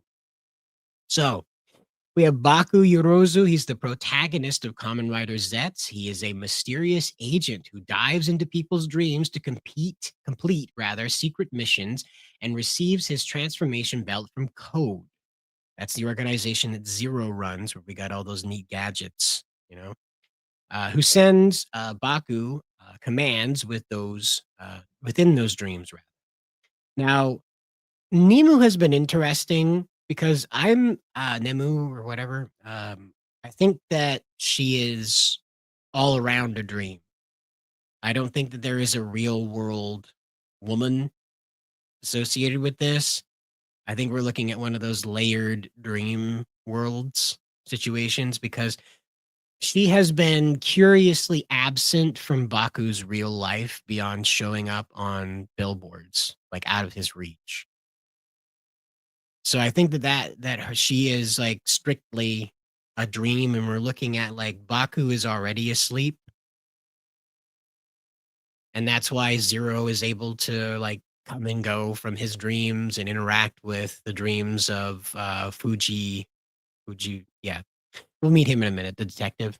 So again, it's one of those things where Inception, when you know how Inception works, you can probably decipher what the environment that Zeztz is working in is, if you understand how layered the Inception story was. So, of course, Nemu is a beloved celebrity who appears in everyone's dreams the moment they see her, taking on all kinds of roles within the dream world. Nemu is the story's heroine and Baku's personal favorite. So, again, like I think that she's part of the greater dream world. Fujimi, sorry. Tetsuya Fujimi is the detective, and he works for the Paranormal Investigations Division of the police that's headquartered in an old military truck because nobody takes them seriously. At one point, his division starts getting shut down, and that's what prompts him to give birth to the second nightmare in the Zeztz story that we see, and that is the bomber one that's going around and doing the Freddy Krueger thing where you destroy something in a dream and it is destroyed in real life. So we have Nasuka Nagumo, sorry, and she is once again assigned to this military truck full of paranormal investigation, and she finds Fujimi like asleep when she first comes across him, because again, a lot of the action in the show is happening while people are asleep. So, her situation is that she doesn't initially take any of this very seriously until she is exposed to it. And as always, once you see it, you believe it. It's one of those situations where the character does not want to be where she is. That's probably the best way to put it. She sees this as a demotion from her former job. And so she's very emotional about what she has to go through with Fujimi and naturally Baku, because they become intertwined. So we have Minami, and she is the sister to Baku. She's, of course, the realist and the one that keeps the house running and going. I'm not really sure what their source of income is, but I think she's the one who goes and earns it all. It doesn't appear that Baku has a regular job. So, again, like it's kind of one of those stories where the best of you exists in your mind. I think that's Baku's story, is the best of him is in his dreams. It's poetic, but that's sort of his story. His sister's gripe with his story is that she wants him to live in the real world and accept that he is not some superhero, super spy that can save people, but rather just a regular dude doing regular dude things. And when he dreams, he can have all of that, but when he wakes up, he needs to leave it behind. As usual in these Japanese stories, the older sister tends to be very jaded, and she's lost the wanderlust of the world and has become very, you know, grim and dark in her view of the world, that once you get set on a track, you have to stay on it forever or disaster will happen. So I'm betting that something like their parents died or something like that because they were explorers or some kind of like risk takers that prompted the older sister to behave this way in order to survive. It's a typical thing in Japanese media, and it's not bad. It's not bad. Zero, of course, as I spoke about, he is the motorcycle. He's the presumed inventor of the belt, of the Zeztz gear, and of code. It's not really clear if he reports to anyone yet, but I'm sure as we go, we're going to find out that code is bigger than Zero and Baku hanging out in Zero's clock study. I'm not really sure what that is. His clock's all over the place, but that's what you're looking at with these guys. And then, of course, the very dressed poorly, in my opinion, this is probably the worst dressed Kamen Rider villain in history, is Nox.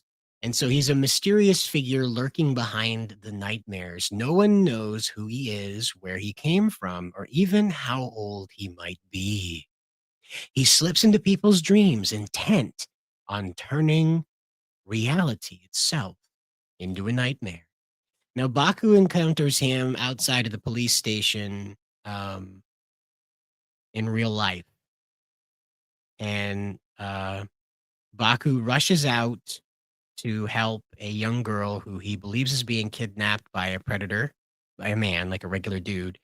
And Nox, unaware, or at least it seems to be unaware that Baku is our protagonist Kamen Rider, simply calls upon a American H3 Hummer, you know, the big yellow Hummer, to come out of nowhere with no driver and run down our protagonist. Not because he's the Kamen Rider, but because he's in a bad place at a bad time. Of course, he gets hit by a car and sent to the hospital.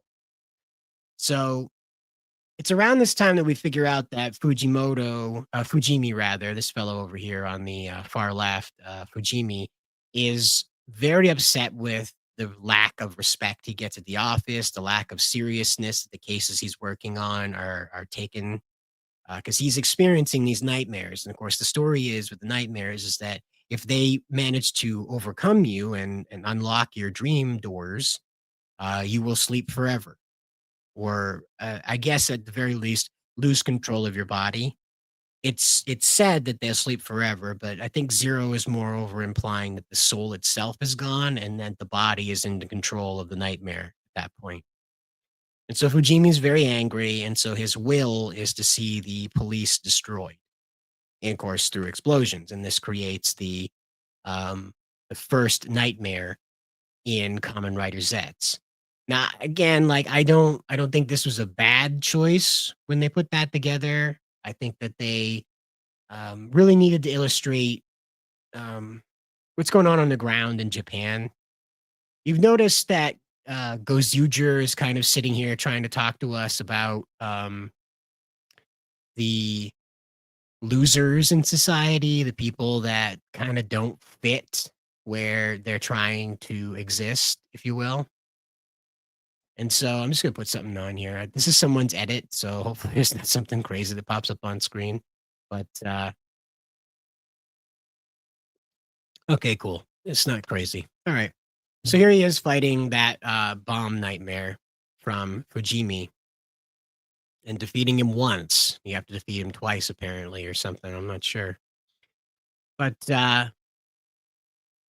what ends up happening with these guys when they're... Let's see what this edit is here. It draws a lot, like I said, on the Freddy Krueger concept. It draws a lot on dream theory, and it draws a lot on the 007 mystique of a man who is in one atmosphere as one guy, and then when he is on the job, he is another guy. And we get to literally see a physical transformation between the two characters. So, like I said, with the yellow eyes that you see in Baku's eyes when he is in the dream world. So, for the first 3 episodes, they at least executed what you were going to be expecting out of the next 10. So by episode 13, things will probably break off like a Kit Kat and go nuts. But for now, it appears to be that we're going to be learning more about what motivates people to accept the nightmare to begin with. Fujimi was angry. That's pretty obvious. But now we got to move on and explain, aside from anger, what would drive someone to take on a nightmare. Baku faced his own, and his own confronted him and said, hey, you're afraid of being powerless. You're afraid of not being able to save people. So he defeated that one, obviously. So obviously he's not afraid of that anymore. But is it fear that drives these things? It's not really clear, because Fujimi was not afraid of the consequences of, like, I'm going to mute that. Was not afraid of the consequences of, you know, dreaming about blowing up the police stations and stuff like that, police cars. He was not afraid of his boss. He was angry at them. So again, it's not clear if the nightmares move through desire or if they're a reaction to what the people are afraid of, or if they're attracted to intense emotion. So if is there going to be a nightmare that is made out of someone's intense, obsessive love for Nemu or Nemu, however you want to say it? We're going to see that, where like this person's nightmare is just completely constructed out of a, you know, obsessed fan that loses his mind and accepts the nightmare's power in order to get closer to Nemu? Are we going to see that? I can't tell you because I don't know how the nightmares function. And again, you don't want to release all that in like the first 3 episodes. I'm only asking these questions because I'm curious, not because I think they wrote it wrong or something like that. That's not what I'm asking here. It just seems to suggest that the nightmares don't move through fear alone, that they move through some type of intense motivation, intense feeling, be it love, fear, anger. It seems to be that that's how these things get around. So lots of edits of Zeztz, by the way, if you want to check them out there. If you just search Zeztz edit, you're going to find plenty of them. Everybody has quite a few ideas on this stuff. So it kind of looks like Den-O in that it's the modular color system again. But I think that we need to embrace more of that modular style with the writers, because if you're just going to do that with Den-O, then I guess we can't do the Geats thing and have the writers switch out their armor pieces with one another. And we can't do the primitive dragon character loses his mind form that we saw in Saber because Saber did it. We can't, I don't know. I'm one of those guys. It's like, okay, it looks like this other thing, but what's this thing going to do with it now? I have a problem with a direct ripoff. Like, again, if Den-O was just straight up showing up like 1-to-1 in this, you know, that would be boring, because I'm very tired of like summoning a second fighter. I'm very tired of that. So this is a fun twist. It doesn't exactly have demons possessing him either, like Den-O did. So this is still like the same Baku despite all the different armors. So yeah, they thought this through pretty well, Nerdy Texan Accountant. I think that they really sat down with probably like a psychologist to understand like the manifestation of dreams. And so I thought that was really intelligent. But, they were traumatized as a kid after a villain attack and took a driver. I might have missed who that was about. My bad. Yeah, Kamen Rider Drive. You might want to check that one out. Elasticate if you haven't. It's got a ton of movies. They absolutely loved Kamen Rider Drive. There again, they may have invested so much in Kamen Rider Drive that they had to keep making movies to get their money back out of it too, because they took a Honda NSX and turned it into a tokusatsu car. And if you don't know, a Honda NSX is a supercar, a world-renowned vehicle. So it's like taking a Lamborghini, if you will, and turning that into a Power Ranger car. It's a lot of money to throw at a children's toy company. And I don't even know how Honda managed to allow that to happen, because toys had to be made out of that car. So that had to be like a huge licensing deal. So that was a lot of money to get Kamen Rider Drive's Honda NSX up and running. I couldn't believe it when he rolled up in that. I was like, there's no way that Toei bought a Honda NSX and turned it into a Toku car. There's no way, man. Yeah, Drive had the arm changer. Yep. And that broke up the belt, in my opinion. I like it when they break up the belt, but I also come from Super Sentai first. That was my first introduction to this was Power Rangers, which is Super Sentai. So they always have like a variety of different changer styles, whereas the Kamen Rider is pretty stuck to the belt, you know. Even the end, I had to scan his card across his belt before putting it into the gun, right? Isn't that what happened? He had to scan it in and then put it in the gun before he got to use it.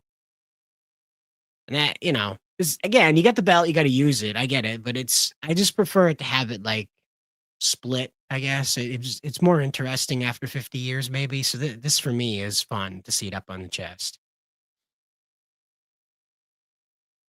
The actor Gokai Silver, he had some personal space issues happen and ended up in court, maybe jail.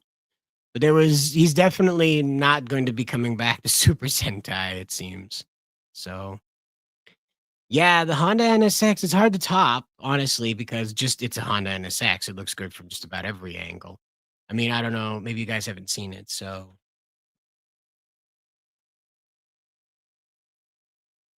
Let's see if we can dig it up here. So, here we go. So, as you can see, I mean, they changed it into a tokusatsu car. There's no, you can't mistake this as anything other than a tokusatsu car. It's like I said, from like every angle, you know, it's a real Honda NSX. It's the real deal. It's the real car, modified. I'm trying to find a nice picture of the car without Drive in the middle of it, but they're all tiny pictures because there's these people on the internet that think it's funny to upload tiny pictures. Someday I'll have my revenge on them. Someday. But the reason why, trying to find an angle of it here. God, these tiny pictures. So you'll notice with the car, with the Drive car, that passenger side in Japan, but here in the USA, on our roads, this is the driver's side of the car. In Japan, this is the passenger side. You'll notice that the hood and fender have been modified to clear the way for the passenger's wheel. And this is because in Drive, it would launch the wheel around the character's chest, as you can see up here on his armor, out of that position. And that wheel would be specialized to cause an armor change. Oh, they're signal cars. That's what they were called. They were signal cars. And that's what he was using on the wrist changer. And so this again was that modular armor that you could, move between. It didn't create a additional piece of the armor. It flat out transformed the armor completely. So, and again, Drive had its ups and downs. It did pretty well most of the time, but it got sticky there when they started adding in that third rider that was the cyborg. He was that kind of bogged things down too much. But again, no Toku is perfect, and it shouldn't be. It's a work of love, and those are always going to have bumps and bruises on them. But this also transformed into an off-road vehicle too. So I mean, those wheels on the back aren't just for fun. The whole thing flipped over and turned into a truck. So it's they wrecked that Honda NSX. Like I'll show you the Honda NSX before the transformation, and let's see, where is it here? Find a nice big picture because of course. There's only teeny tiny little pictures because there's psychopaths uploading tiny pictures to the internet all the time. But yeah, as you can see the difference here because here it is. There's the original car. And that's what they did to it.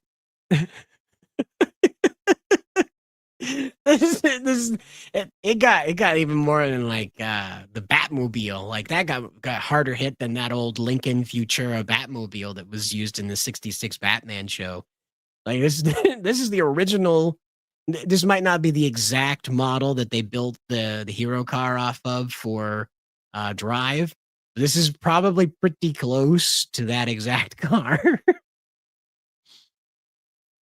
It is, you know, they took a Lambo, what equivalates to Japan's Lambo, and they turned it into a Toku car. It's unbelievable. An unbelievable amount of balls on those Toei producers to go in there and say, "Hey boss, you want to drop $70,000 on a car that we're going to cut to pieces and make completely hideous to anybody who's not 14 years old or younger?"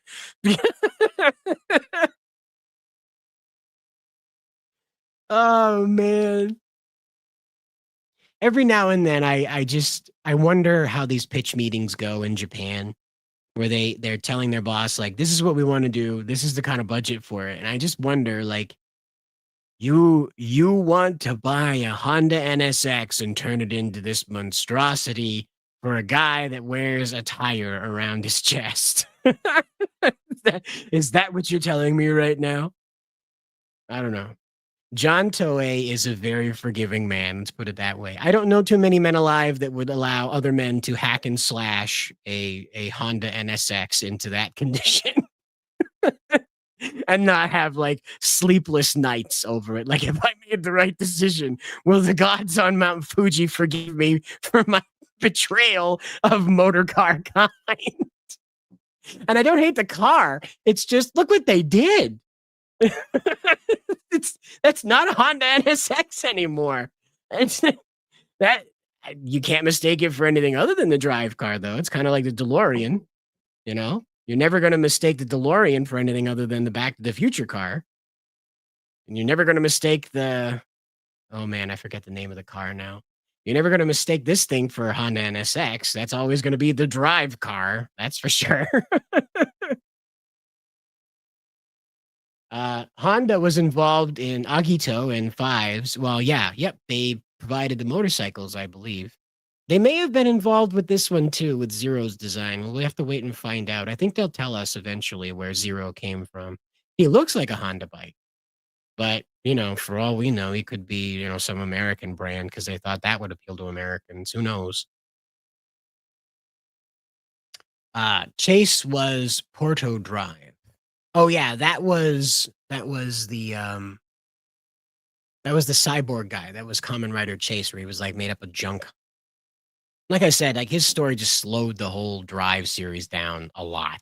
Not a bad guy by any stretch of the imagination, certainly, but like just really bogged down the story way too much. But so Zeztz, as you know, is airing over on Shout Tokusatsu, and it airs at 7:30 p.m. on the Pacific time zone. So that means it's 11:30 for those of us on the East Coast. Not a bad idea, you know. It is right before bed, so you go and have your dreams about Zeztz. Maybe Zeztz shows up in your dreams. How about that, huh? I'm sure Toei would be amused to find out that their character is invading your dreams. It's kind of the purpose of him.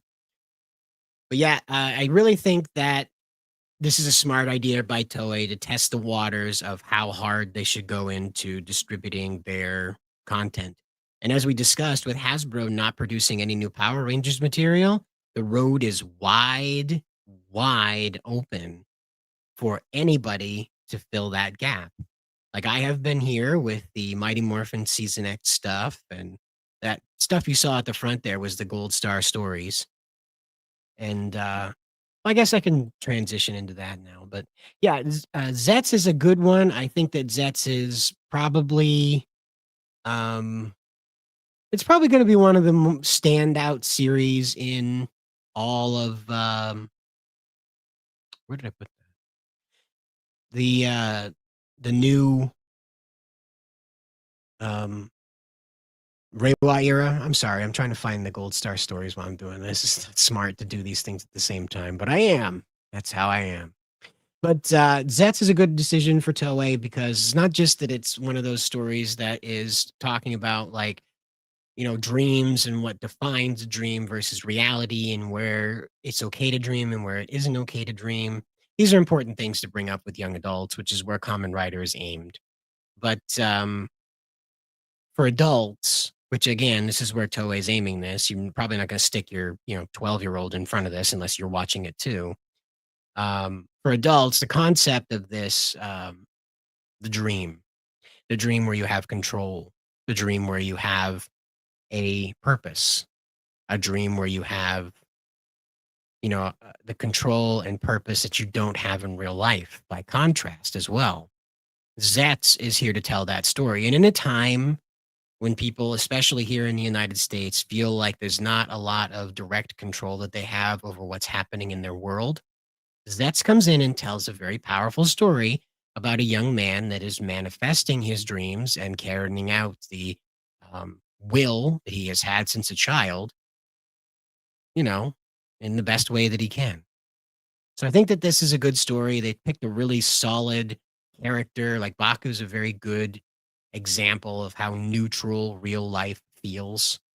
Like, I don't know about you, but like over the past 5 years or so since COVID, everything just seems to have stagnated, ground to a halt. Nothing really new is happening. There's just more and more tension among people. Seems to be the only thing that new is how angry people are at each other. And so that's where Zets is sort of coming in and being like, you feel this stagnation. Well, here's a character that escapes that stagnation. Come along for the ride with us as we explore the concept of how dreams can fulfill what real life can't. I don't know. I think it can win. I think it's probably their best shot. I don't think a Super Sentai would have hit as hard as a Kamen Rider series, simply because Kamen Rider is known for a more dramatic, serious, adult-oriented story, as opposed to Super Sentai, which, treads into that theming on and off, but is quick to undercut it with like a joke or some type of, like an action scene of two dinosaurs, or excuse me, a dinosaur and a tiger kissing themselves in Zen Kaiser.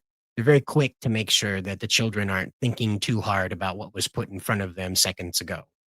So, Zets appears to want to sit with the idea of a guy that feels unfulfilled in real life, but fulfilled in his dreams.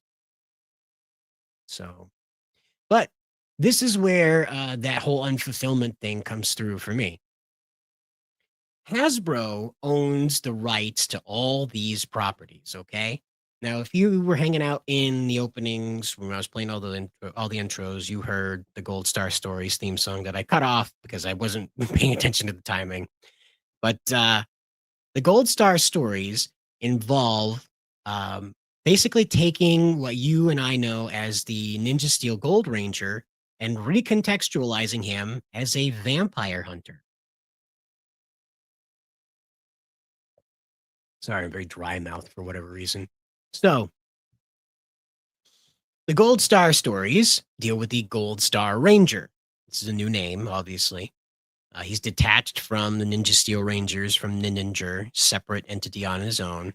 He is his name is Orin, by the way. He was originally given the name Gideon Orin. Oh, I forgot his last name. But his name is, he did Orin anyway. And so, what his story is that he was born to this vampire hunter and the goddess of the rising sun. Now, that's not like a euphemism for some hot Asian babe, literally the goddess of the rising sun. And so he has these solar powers that have granted him the ability to transform into the Gold Star Ranger. Of course, he is a traveling chef, and thus we have the cheeseburger morpher. It's a disguised device. That's the reason why it's a cheeseburger, because people look at it and they don't think that that's going to turn him into this guy that can, slice vampires in half. So that's how he goes around and carries himself as like the protagonist in this world, controlled, by the way, by these vampire women. Now, he goes up against the Phaedons. Sounds like Theoden, but different. The Phaedons are space vampires. They're not supernatural vampires. You hit them with the sun, it causes their skin to like boil. because their cells can't handle the protonic radiation from the sun. They come from a world that didn't have that much solar exposure. So all the protons pouring down on daytime Earth are basically like teeny tiny little needles shredding their cellular makeup. So they have to hide from the sun. They evolved on their planet to drink blood because, again, without the sun, there wasn't a lot of vegetation. And without a lot of vegetation, that meant there wasn't a lot of herbivores. Okay? So they evolved, they became an intergalactic empire, conquered Earth, that sort of thing, hundreds of thousands of years ago, back in the time of the Romans. And this guy is part of a clan, kind of like the Belmonts, that go around wiping out these vampires wherever they can find them. And that's how the Gold Star Ranger comes into this and begins carrying out his crusade. He uses the guise of being a traveling chef to get around the country to carry out these hunts, if you will. And so just as quickly as he shows up, he takes a job as like a sous chef or an assistant cook or whatever in a kitchen. He finds out what's going on with these disappearing people. And he finally breaks the case locally about where these people are, goes and dispatches the vampires, releases all that are alive still, and proceeds on to the next, instance. And I would guess that this might run for 30 episodes before it got pretty repetitive. So I figured about 30 episodes, you could wrap it all up and have this guy take out like the queen vampire creature, whatever she's going to look like, And that was the Gold Star stories. And this was just simply taking a suit that Hasbro has and saying, what else can this do? What would people respond really positively to if we threw this into a different concept? And that's all this was. This was not an attempt to poo-poo Ninja Steel. It was not an attempt to make anybody feel bad for liking Ninja Steel or liking the Ninja or anything like that. I'm trusting you in the chat. I'm trusting you. And so be careful. Double check your spelling, please. But Ninja, of course, has perfectly fine story. I'm not trying to say I'm doing that any better. What I'm trying to say is that Hasbro has all of these assets just sitting around. They are just hanging around in their portfolio. What are they doing with Ninja Steel? Nothing. What are they doing with the action figures? Nothing. What are they doing with any of the visuals from Ninja Steel? Absolutely fucking nothing. And so that's why I say you own the rights to distribute these things. You own the right to make toys out of them. You own the right to tell stories with these suits. So do it. Do it. Do it. Like Palpatine. Do it. But it's not hard to do this, as you can see. I don't even own the costumes and stuff like that. I just, created this stuff. Bing, bang, boom. You have your cowboy Power Ranger plunging into the depths of danger as he battles armored lingerie wearing vampire women from space. You can change that symbol. You see that Gold Star Stories symbol in the logo? You just change that to the symbol of the sun. You don't need to explain that as anything other than that. It already looks like a star. The North Star is usually shaped like that. So just say that the centerpiece is literally the sun, because the sun's round and white. But when you stare at it long enough anyway. And so, ta-da! It's all contextualized. You now have a cowboy Power Ranger that fights vampire women. Ta-da! You could probably wring 30 episodes out of it, like I said. It'll probably be kind of run out by then, the concept, because again, it's not like it's meant to be something that goes on for thousands of chapters or whatever, This wouldn't involve giant robots. It wouldn't involve the rubber monster fights. It would actually be more akin to what you saw in like Supernatural and things like that, where the characters get like physical and fight each other. And you're more, like I said, they're more like women in lingerie, armored lingerie fighting the Power Ranger. They're not rubber suit monsters fighting the Power Ranger. So, because again, I'm not trying to create a children's show here. I'm trying to say, like, can we take Power Rangers and make an HBO show out of it? Can we do something to reuse these assets that Hasbro has control of, but are just going to let rot? For whatever reason, they don't want to try and experiment with this stuff. They don't want to try and refit it into anything different. Because again, I sat down and I decided to try and answer the question of what would the Power Rangers be like if they were on HBO? And this was the second concept I came up with. This is called New Tech Heat. This is the high enforcement. Oh gosh. Apprehension team, the high enforcement apprehension team. Sorry. And that's what heat means. And so this is just the Red Ranger and the Pink Ranger wearing cloned SPD armor. This isn't Jack. This isn't Sid. This isn't meant to be their kid. This isn't meant to be related to them at all. This takes place sometime around like 3 to 5 years after the defeat of Emperor Grum. And when New Tech is, of course, rebuilt after Omni went around as a giant booger monster stomping on everything. So these guys are investigating a drug distribution case. Now, Sky Tate is the commander of Earth, so he's not the one that's assigning these kinds of cases. It's his command staff that are assigning these cases around New Tech. And so they're just like, yeah, whatever. It's just some people running around some drug. Just bust them, get it over with. Well, what ends up happening is that Rex, the Red Ranger, and Leah, Rex and Leah, they end up uncovering that this drug is actually a sentient fungus that is trying to force mutate itself into a spore that can kill humanity off, and so that can take over the entire world for itself. So it's like Ego from the Marvel Comics and Guardians of the Galaxy movie, and also like what was happening in Last of Us. And so these guys this is only meant to be like a 5 or 6 episode thing on HBO. It's not meant to be like this long running series. You could do more with it, obviously. They're just detectives, but they have the SWAT armor and Power Ranger aspect to them. And that's the gimmick here, is that you tell a sci-fi crime story like a fungus, literally turning itself into a drug that's killing people in order to force evolve itself into something that can just kill people rather than it being a drug and a pleasant experience. And these cops find out, and that's it. That's the story. It's not that hard. There's no giant robot battles, so you don't have to worry about cutting out all the dyes to make those toys. You don't have to worry about getting the actors in those suits, making those special effects. It's got nothing to do with any of that. And it's not that adults aren't interested in that. That's just a lot of expensive bullshit that you don't get money on the other end of that. People will want statues of the SPD soldiers and officers, soldiers, whatever. The officers, things like that. They're going to want those. That's fine. That's perfectly fine. You could sell those. You could sell lifestyle merch like t-shirts and mock badges and things like that, but not much else. The whole goal is to make this something that people will want to rewatch and something that streaming services will want to keep on their platform for years at a time. That's it.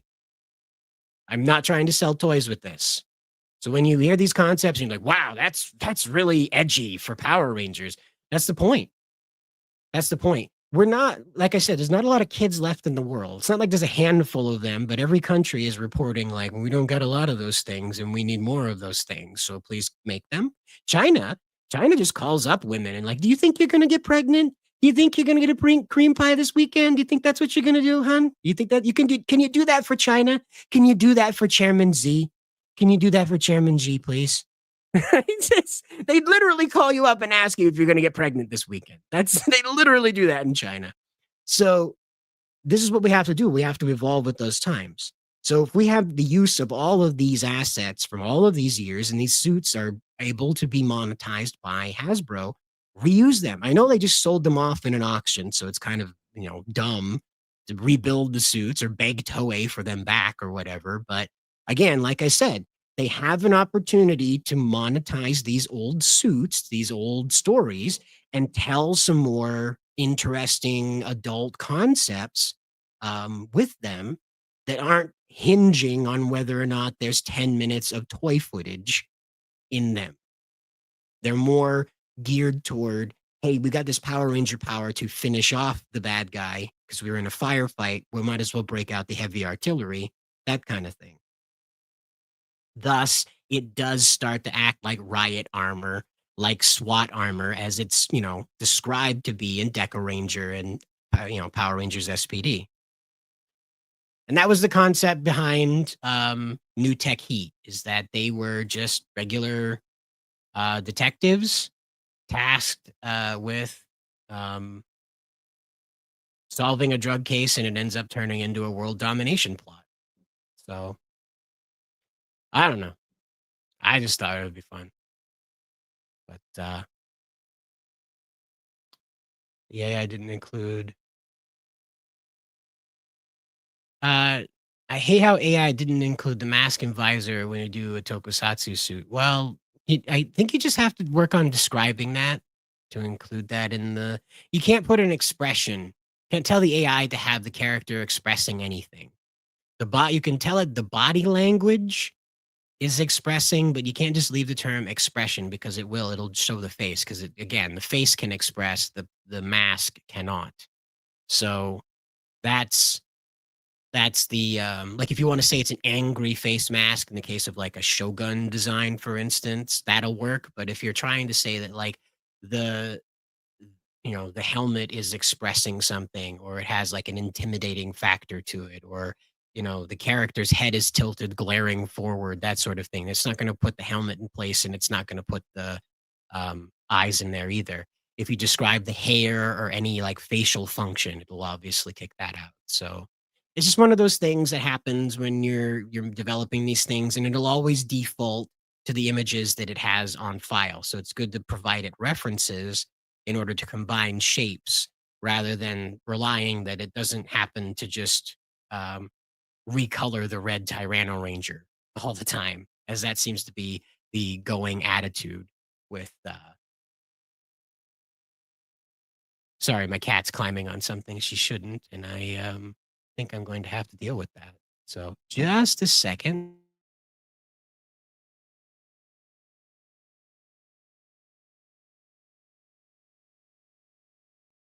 Oh, it's another one of those days. Now she's stuck. Just.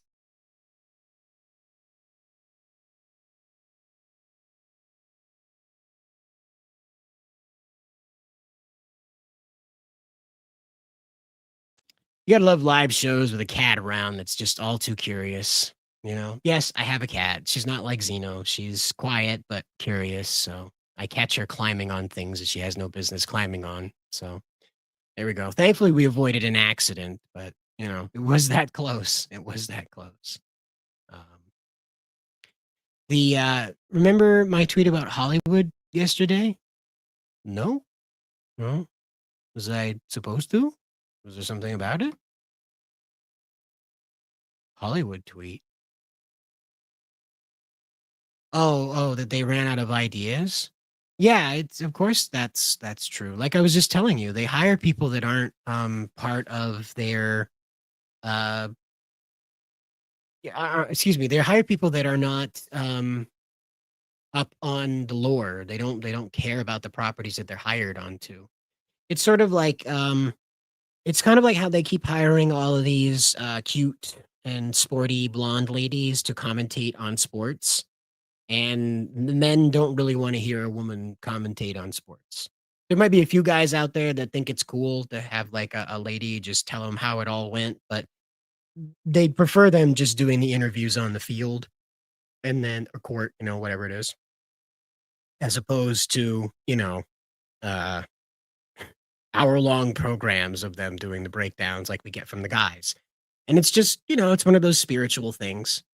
So, yeah, it doesn't surprise me that that Hollywood's out of ideas, because they follow that thinking.